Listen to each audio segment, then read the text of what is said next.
Hey guys, welcome back ulit sa YouTube channel ko. So ngayon guys, wala akong maisip na content ngayon. So ito na lang, andito lang naman ako lagi sa kwarto.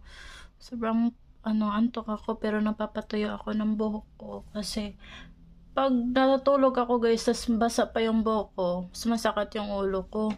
Kaya pag sumasakit pa naman ulo ko, ano pa naman, tawag nun, yung di ako makatulog pag sakit akong ulo. So yun lang, ito lang ginagawa ko araw-araw sa loob ng kwarto. Tsaka wala naman din ako magagawa dito. So yan, yung mga kasama ko lang yung mga tidi Berlinday. Pero papalabahan ko din yan.